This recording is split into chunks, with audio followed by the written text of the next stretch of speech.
The rancher's pockets were empty, his herd nearly gone. Desperation made a bargain no proud man would choose. For a single cow, he wed a stranger broad, heavy-set, her eyes dark with secrets she did not share. The town mocked him, their laughter sharper than spurs, but hunger leaves little room for pride. That night, under the creak of the cabin roof, silence pressed down on them both. She reached into her dress, pulled a small iron key, and turned it slowly in her hand. The lock it fit was not yet seen, but the meaning was clear. He had not just bought a wife for cattle, he had opened a door to something far greater and far more dangerous. Don't forget to like this video and subscribe to the channel so you never miss a ride into the Old West. The fire snapped in the hearth, throwing long shadows that danced across the cabin walls. And Matthew Kincaid, once a proud rancher, now little more than a man clawing at the edges of ruin, sat stiff at the table, his calloused hands wrapped around a chipped mug, though the coffee inside had long gone cold. Across from him, the woman he had married that very morning, a stranger bound not by love but by a bargain of hunger and shame, slowly reached into the folds of her dress and produced a small iron key, laying it upon the rough pine boards between them with a click that seemed louder than the wind outside. Matthew's gaze fixed on it, the thing no bigger than his thumb yet heavy as a brand on his mind, its black iron worn smooth at the edges from years of handling, its shape simple but precise, a craftsman's work, made not for a common lockbox or barn latch but for something older, something with a weight of meaning he could not yet name. His chest tightened as silence stretched, the fire's hiss filling the space where words should have lived. And though he wanted to ask, wanted to demand what in God's name the key was meant to open, his throat held fast, his pride smothered by the uncertainty in her dark, steady eyes. She did not flinch, did not fidget, only watched him with a calm so unreadable it was almost cruel, as if she measured not his words but the very lines of his soul, waiting to see if fear or greed or desperation would crack him first. His mind churned with possibilities. Was it treasure buried beneath some canyon, a hidden chest of gold, or the key to a prison of secrets no sane man would want unlocked? And for the first time since he laid down his last cow to claim her hand, he realized the bargain had bought him not just a wife, but a riddle he did not know how to solve. His rough fingers twitched, itching to touch it, to feel its weight, but some instinct deeper than reason held him back, as though once he took it in his palm, there would be no turning away from the path it led to. Outside, the coyotes yipped across the prairie, their cries thin and hungry as his own gut, and he thought of the laughter in town, of men who had mocked him for wedding a woman so broad of shoulder and heavy in presence, whispering she'd break him faster than famine. And he wondered if any of them would have seen the same thing he saw now, a stranger with secrets deep as wells. Secrets that came with keys forged from iron. His lips parted, the question burning, but before sound could rise, she leaned back in her chair, her face a mask of calm shadow, and let the silence answer for her, leaving Matthew with nothing but the hiss of fire, the weight of a key glinting in the light, and the bone-deep certainty that he had opened more than a marriage contract that day. He had opened the first door to something vast, dangerous, and waiting. The days stretched long under the brittle winter sun, and Matthew Kincaid found himself watching the stranger he had taken for a wife with a wariness that grew heavier with each dawn. She was broad in frame, her shoulders wide enough to carry feed sacks that would have bent his own back, her hands raw yet unflinching as she hauled water, mended fences,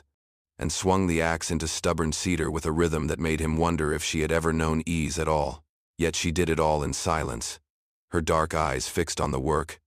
her lips sealed against the small talk that might have eased the loneliness of their strange arrangement. In town, the men had scoffed, saying no woman built like her could move with grace. But Matthew watched her stride through the brittle grass with a steadiness that made even the cattle pause, as if the earth itself acknowledged her weight and presence. Still, when dusk fell and the wind rose through the gaps in the cabin's walls, they sat at the same table where that small iron key lay untouched, a black shard of mystery gleaming in the lamplight, and while she said nothing of it, her silence clung tighter than any spoken word. Matthew tried to ignore it, tried to bury himself in the exhaustion of ranch work and the bone, deep weariness of survival. Yet each night when his head sank to the pillow, The image of the key gnawed at his thoughts like a rat chewing at the walls of his mind. What lock could it open? What secret did it guard? Why did she leave it always in plain sight, never pocketed, never explained, as if daring him to claim it and shoulder whatever fate came with it? Some nights he reached out, fingers hovering above the cold iron, but each time he drew back, struck by the feeling that touching it would bind him to something larger than cattle, larger than hunger, larger than even the barren silence that had been his only companion for years. He watched her in the dim light as she chewed her bread slowly, her face unreadable, and though she never met his questions with words, her eyes flickered once or twice with something that felt like challenge or warning, and he could not tell if her silence was meant to protect him from the truth or tempt him into breaking it wide open. The neighbors, if they knew,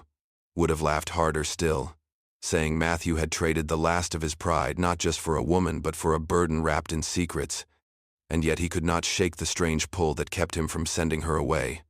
The key gleamed in the firelight, night after night, while the wind clawed at the shutters,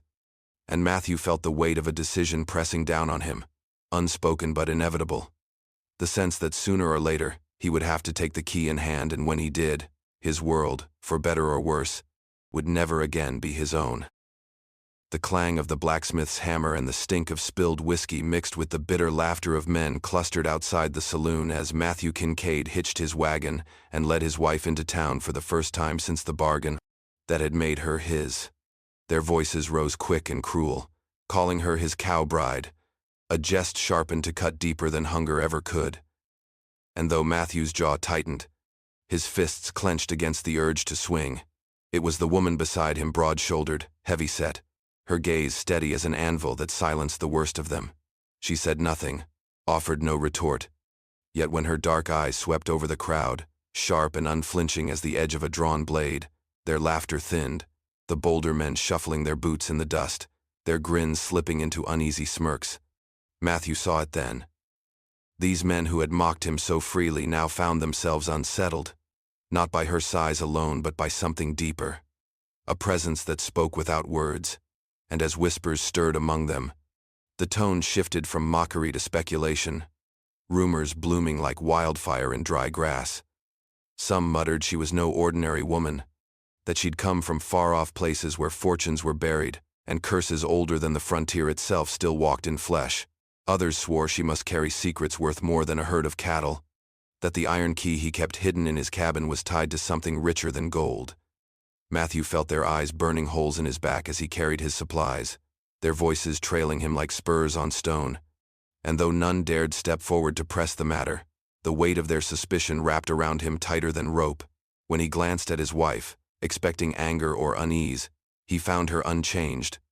her face unreadable as always, her silence a shield that neither insults nor curiosity could pierce. And for the first time he wondered if she had lived her whole life this way, measured, watched, carrying secrets that set her apart even in a world that thrived on cruelty.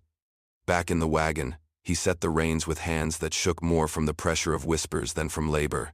his mind turning over the thought that while the town's laughter stung his pride, the rumors could fester into something far worse, drawing envy, greed, or violence upon his already brittle homestead. Yet when the wheels rumbled out of the main street, he caught the faintest flicker of something in her eyes, not pride, not fear, but the steady awareness of a woman who had weathered scorn before and knew it to be as weak as men who barked but did not bite. And though the silence between them remained, Matthew felt the weight of the key back on his table. Its mystery now knotted with the town's hungry suspicion, and he realized with a chill that what had begun as mockery was already becoming a story bigger than his hunger, bigger than his pride, and perhaps too big for him to outrun. The evening light slanted low through the cracks in the shutters, painting the cabin in streaks of dying gold as Matthew Kincaid pried up a warped board in the corner of the room, chasing the faint sound of hollow echo beneath his boots, and there, nestled in dust and cobwebs, he uncovered a trunk, its iron edges worn but solid, its lock crafted with the same deliberate hand as the key that had haunted his nights since she first laid it upon the table. His pulse surged, sweat prickling at his brow as he dragged it into the open, the wood groaning with a weight that promised secrets heavier than grain or tools, and with trembling fingers he reached for the key that had taunted him for weeks. his hunger for answers outweighing even the gnaw of famine in his belly. He slid the iron into the lock, the metal kissing home with a click that sent a shiver up his spine, and as he twisted, the mechanism yielded, the lid groaning open by inches, but before the light could fall upon what lay within, her hand, broad and calloused, seized his wrist with a strength that stopped him cold, her grip unyielding as iron shackles. Her face hovered close, eyes dark and fierce in the flickering lamplight, and for the first time since she had entered his life, her silence broke in a whisper that rasped like wind through dead branches. "Not yet." The words, low but sharp, cut deeper than a shout, the finality of them sinking into his bones as though she had cast a spell across the room, and for a heartbeat he froze, caught between defiance and dread, staring into those unreadable eyes that seemed to see further into him than he could bear. The air thickened. The fire sputtered. And in that stifling silence, Matthew realized that what lay in the trunk was not merely hers but now theirs, bound to his fate the moment he dared press the key into the lock. His pride screamed to push on, to wrench free of her grip and rip away the veil of secrets that had hollowed his nights. Yet something in her tone, in the terrible calm of her expression, warned him that to open the trunk now would be to invite ruin before its time. His hand slackened on the lid, the lock rattling shut again as he drew back, breath ragged, and she released him slowly, her fingers brushing away as though sealing the pact of silence with their passing. He wanted to demand, to curse, to shake the truth from her lips, but instead he found himself staring at the floorboards, shame burning hotter than curiosity, and when at last he lifted his eyes, she had already turned away, her shadow stretching long against the wall, her back to him as she walked into the darkened corner of the cabin where words had no place. The trunk sat heavy between them, the key cold in his palm, and though nothing had been revealed,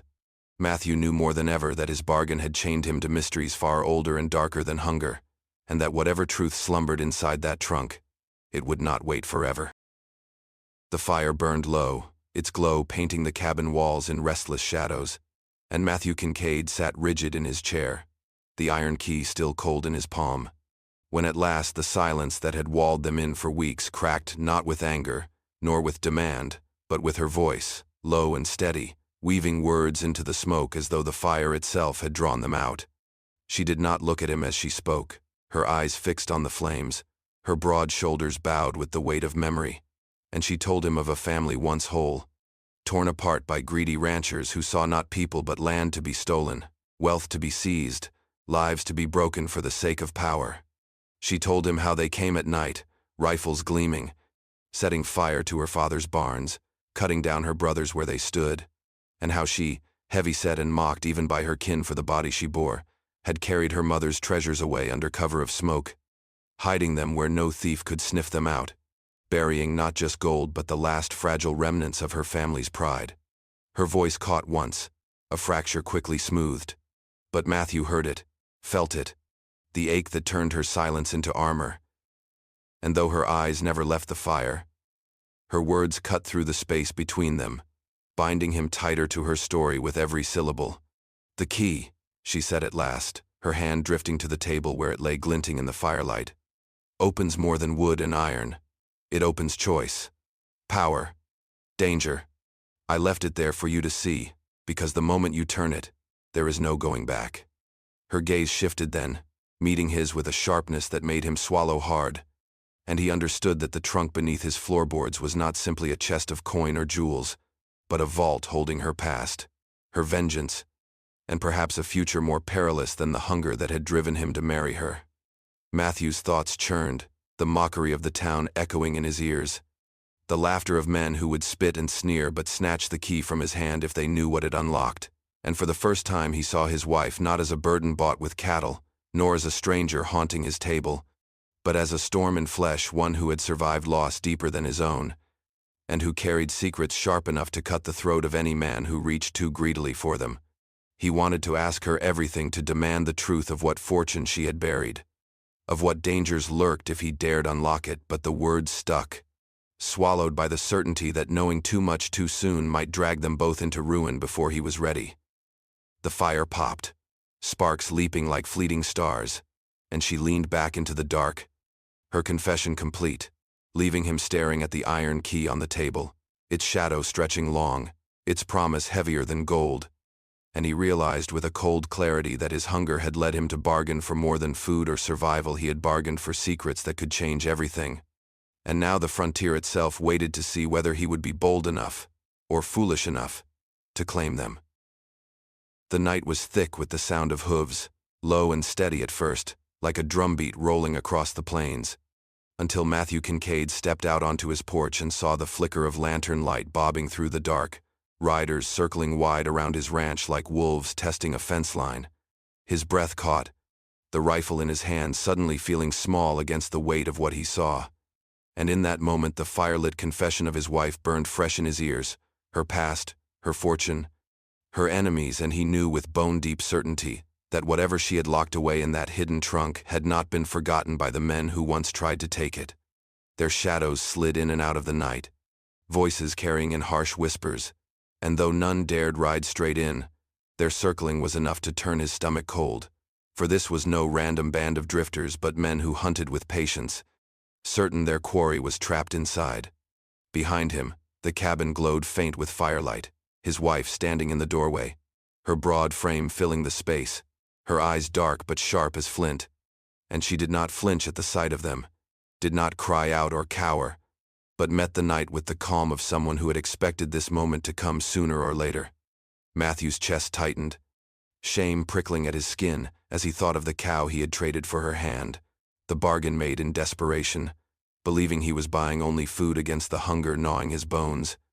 Yet now he saw the truth plain. As the riders in the dark, he had bound himself not to a wife of necessity, but to a storm of danger, older than his own hunger, one that reached far beyond his failing ranch. The horses snorted,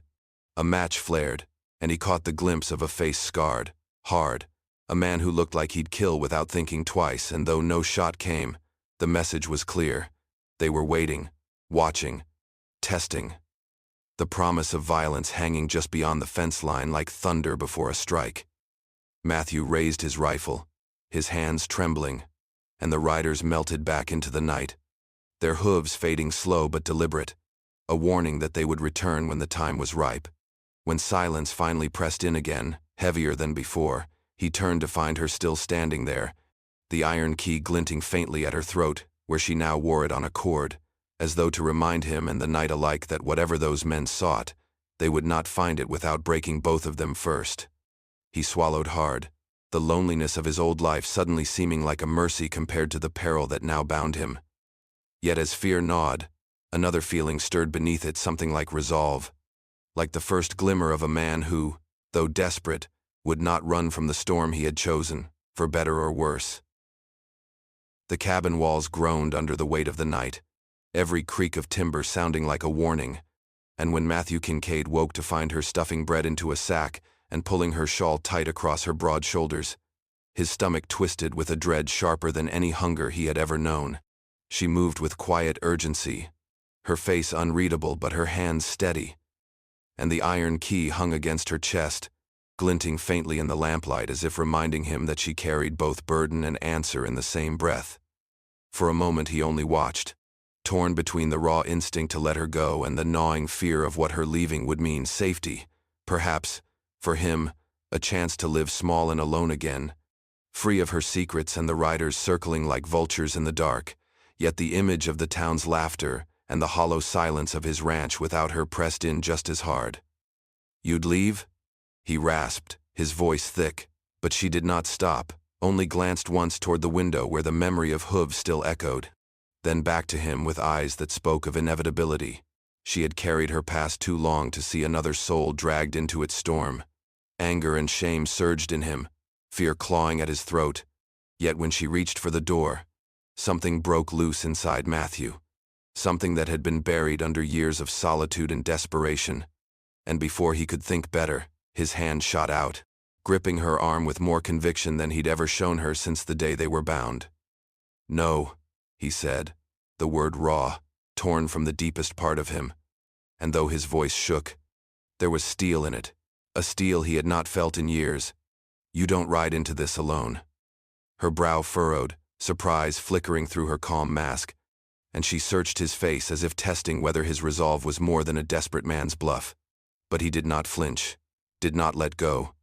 because for the first time the bond between them felt like more than bargain or burden. It felt like choice, like a vow made not in hunger but in the marrow of his soul. Silence stretched, the fire sputtering low, and then she eased back, her hand falling from the latch,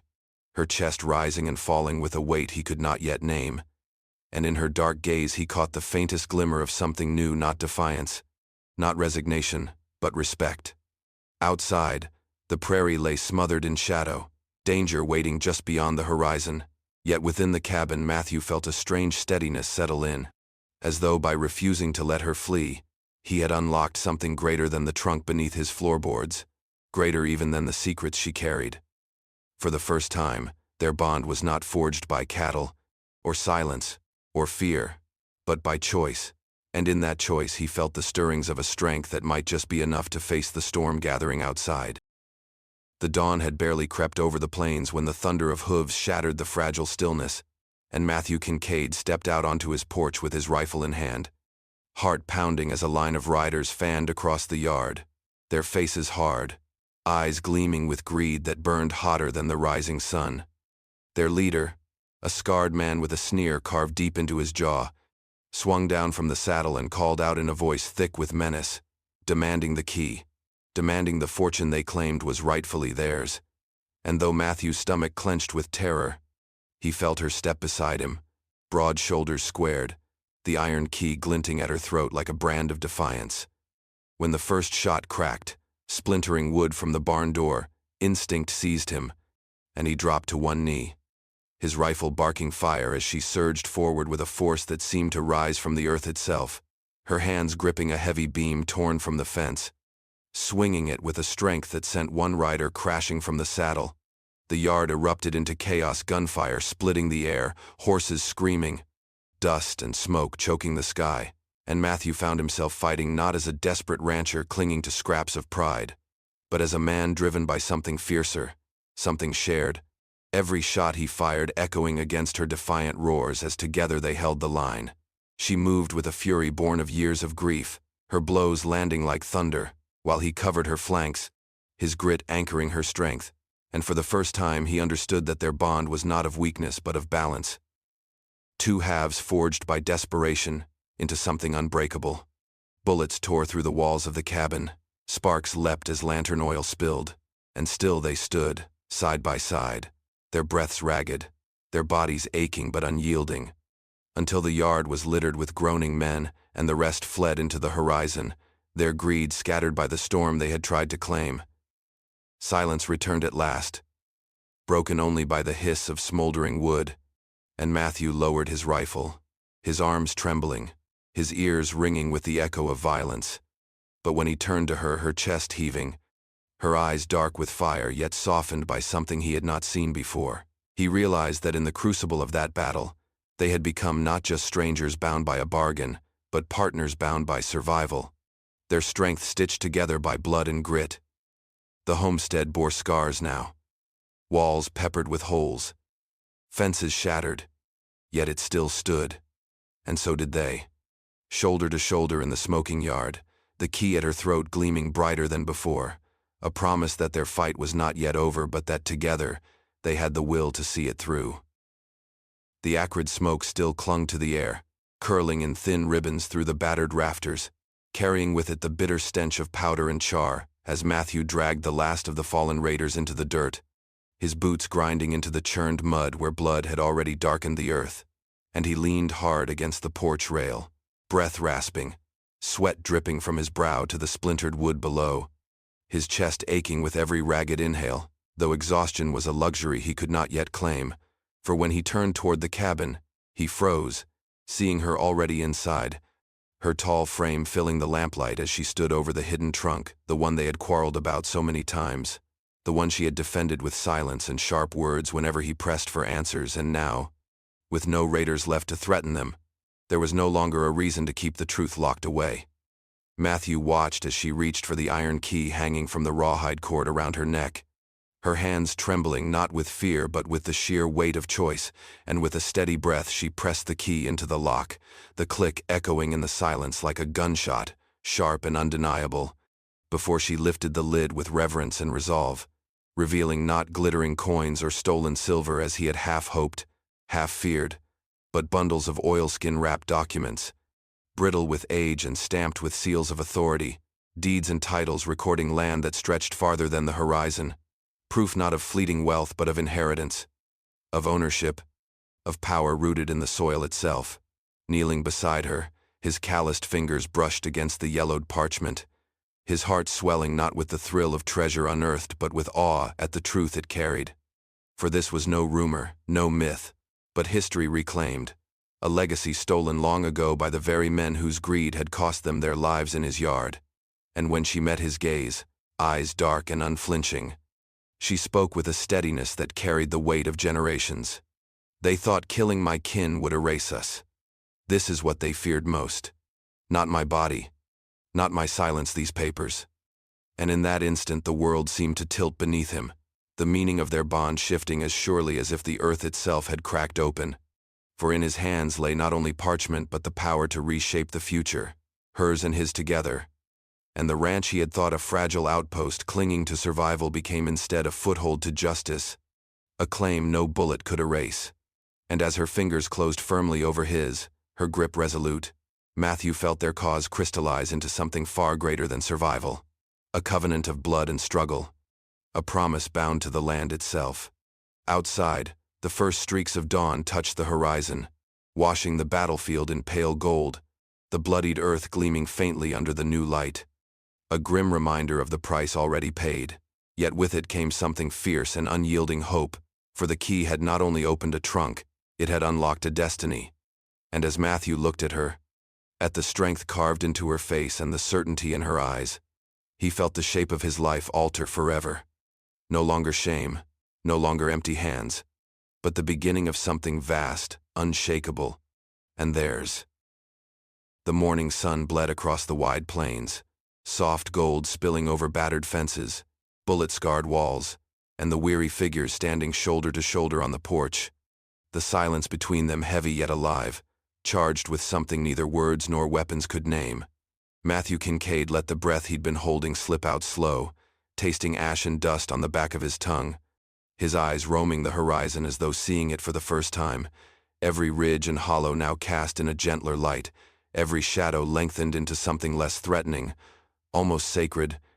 And when at last he turned to her, this woman who had come into his life through desperation,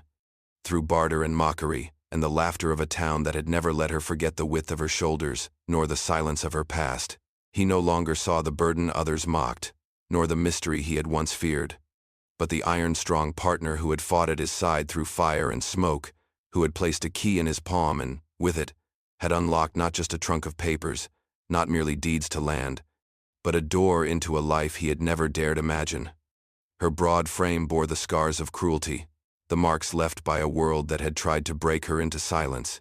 yet in the morning light her dark eyes, still stormed with sorrow and defiance, softened as they met his, and in that softening he felt a quiet belonging stir in his chest, a warmth deeper than wealth, steadier than pride, something money, cattle, or acreage could never buy.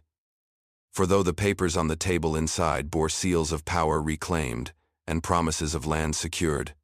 it was her presence beside him that turned the splintered homestead from a patch of weary soil into a home, her silence once heavy with secrets now thrumming with unspoken trust. The memory of mocking voices rose unbidden in his mind, the sneers of neighbors who had measured him by empty pockets and her by cruel laughter. But as he stood with her hand in his, he realized those voices no longer had teeth, for what they had fought for, bled for, and now claimed together was something deeper than pride, something richer than gold. And when she reached across the narrow space between them, laying her calloused palm over his scarred knuckles, the gesture was simple yet immense, carrying within it a promise stronger than any vow spoken before altar or law, a covenant forged instead in struggle, in hunger endured and bullets dodged, in the hard-won certainty that survival shared becomes love of the truest kind. Together, they had faced raiders, famine, the long shadow of betrayal. And together they would face what came next, no longer as a man chained by shame and a woman bound by silence, but as partners joined by choice, by will, by fire. The wind carried the scent of scorched wood and fresh earth, a mingling of ruin and renewal. And in that strange perfume Matthew heard not endings but beginnings, the promise of fields to sow and fences to mend, of nights no longer hollow with secrets, but filled with the rhythm of two hearts learning to beat in time. And as the sun climbed higher, casting their long shadows across the blood-marked ground behind them, Matthew knew with a certainty that steadied his very bones that she had turned the key not to a chest, not merely to deeds or vengeance, but to a life he had thought forever beyond his reach, a life that, in the fierce, fragile light of dawn, felt wholly and undeniably theirs.